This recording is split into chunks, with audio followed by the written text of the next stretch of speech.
Buenas noches, mi nombre es Celina Ortiz, soy estudiante del primer año de Derecho en la modalidad semipresencial. El día de hoy voy a hablarle un poco lo que refiere a los documentos en el sistema registral. Tenemos que un documento o instrumento, según la doctrina de documento, es todo objeto físico que representa y sirve para demostrar la realidad de otro objeto, de un hecho o de un acontecimiento cualquiera, mientras que el instrumento es todo objeto material representativo del pensamiento mediante signo lingüístico. Esto es a través de la escritura. En ambas definiciones se puede inferir que el documento es el género que incluye a la especie instrumento. En efecto, mientras el documento es todo objeto que permite conocer un hecho, lo que deriva de la etimología latina docen, que significa conocer, tal como un escrito, una fotografía o una reproducción en video. Por el contrario, el instrumento es solamente el documento escrito.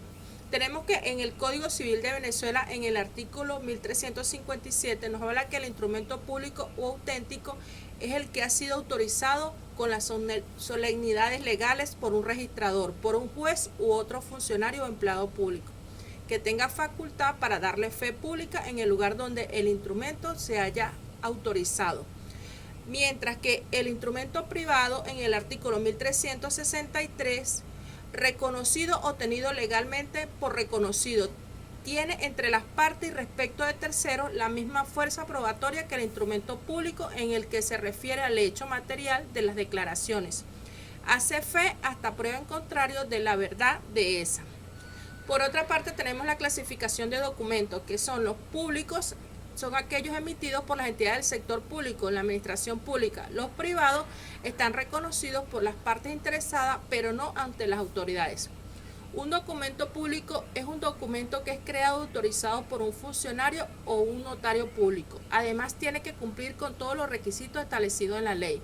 El documento privado es aquel redactado por particulares sin intervención de ningún funcionario público que le dé fe o autoridad. Existen principales diferencias entre un documento público y uno privado. El público interviene algún funcionario público debidamente autorizado para dar fe, mientras que el privado solo intervienen los particulares interesados o, de ser necesario, algún testigo. En el documento público puede ser consultado por cualquier persona, salvo que exista alguna disposición legal que lo prohíba, mientras que el documento privado no puede ser consultado por cualquier persona y necesitan el permiso expreso de los involucrados. Las clases de documentos públicos se dividen en documentos de registro civil, que son los registros de nacimiento, registro de patrimonio, registro de defunción, registro de divorcio y fe de vida. Los documentos de identidad personal, que son cédula de identidad, carnet, pasaporte, licencia de conducir. Los documentos de servicio, impuestos y servicios.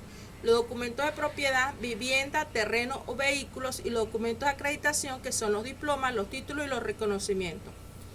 El valor probatorio del documento público se basa principalmente en una doble suposición. Tenemos que el documento que constituya la prueba sea realmente genuino del funcionario público cuya firma lleva y que haya veracidad en cuanto a la identidad de los otorgantes.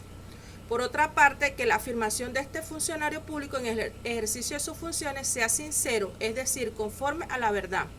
Un documento reconocido u autenticado es un documento por excelencia, porque su autenticidad existe desde el momento de su formación, y además la autoridad del funcionario público que lo autoriza prueba aún legalmente el contenido, o sea, la parte intrínseca del acto mismo.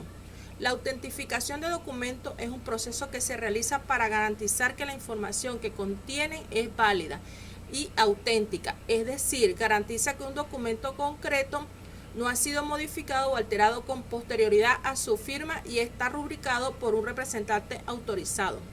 Las condiciones para la existencia y fecha cierta del documento privado. Con los documentos privados pueden probarse todos los actos o contratos que por disposición de la ley no requieran ser extendidos en escritura pública o revestir solemnidades legales. Pero esa clase de instrumentos no valen por sí mismos nada, mientras no son reconocidos por la parte a quien se oponen o tenidos legalmente por reconocidos, tal como lo señala el artículo 1363 del Código Civil.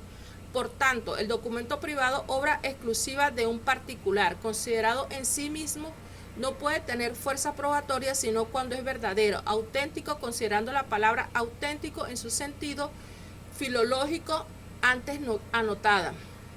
Su autenticidad resulta, por tanto, de ser autógrafo y este carácter debe probarse por quien lo asevere y la prueba puede hacerse de un modo preventivo o bien ulteriormente. Eso ha sido toda mi defensa.